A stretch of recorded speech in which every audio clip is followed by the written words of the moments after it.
Tonton video ini sampai selesai agar Anda tidak gagal paham. Gagal bakar Al-Quran malah terbakar tangan sendiri. Pastor di Angola akhirnya ucap syahadat. Seorang pastor di Angola terkena musibah akibat aksi nekatnya untuk membakar Al-Quran. Dia adalah Walfros yang kini sudah memutuskan untuk menjadi mu'alaf. Aksi nekat membakar Al-Quran hendak dilakukannya dalam sebuah gereja di Angola, tepat di hadapan para jamaahnya.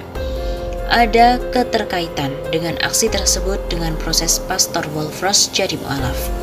Tindakan membakar Al-Quran yang hendak dilakukan oleh pastor tersebut memang tidak terpuji. Namun siapa sangka jika hal itu berkaitan dengan dirinya yang menjadi mu'alaf. Awal mula aksi nekat itu dilakukan oleh Walfros di hadapan jemaat dengan melemparkan Al-Quran ke lantai, kemudian secara sengaja menyiramkan bensin. Layaknya senjata makan tuan, alih-alih ingin membakar kitab suci umat Islam, ia malah kena batunya lantaran saat menyalakan korek api, yang terkena api malah tangannya. Akibatnya kedua tangannya pun terbakar dan ia harus dilarikan di rumah sakit. Sedangkan Al-Quran tadi tidak sedikit pun tersentuh oleh api. Kejadian itu membuat Walfros sadar dan merasa bahagia karena nyawanya terselamatkan.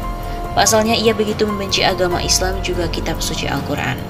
Karena hal itu pula, pastor dari Angola itu mengakui bahwa kitab suci Al-Quran memang penuh keajaiban hingga mengakui kebenaran Islam. Dengan keyakinan hati dan penuh kesadaran, Walfros akhirnya mengucapkan 2 kalimat syahadat dan resmi masuk Islam. Tak ayal keputusannya itu membuat lingkungan sekitar sedikit kaget mendengarnya.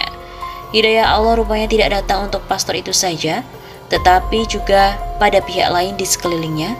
Pemimpin gereja Angola yaitu Yakub Musa pun akhirnya masuk Islam.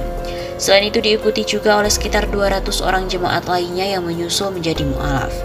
Yakub Musa merupakan rekan dari Pastor Walfros, kemudian mengundurkan diri dari jabatannya sebagai Sekretaris Jenderal Lembaga Misionaris. Kini Yakub giat dalam menyiarkan agama Islam hingga sampai ke Nigeria, seperti yang pernah diungkapkannya. Sewaktu buku ajaib Al-Qasas yang ditulis, saya menghabiskan waktu untuk menyebarkan Islam di Nigeria, ungkap Yakub. Hidayah bisa datang kepada siapa saja tanpa terduga, seperti halnya kepada Walfros, Yakub Musa dan para jemaatnya. Padahal dulunya sempat pernah membenci Islam.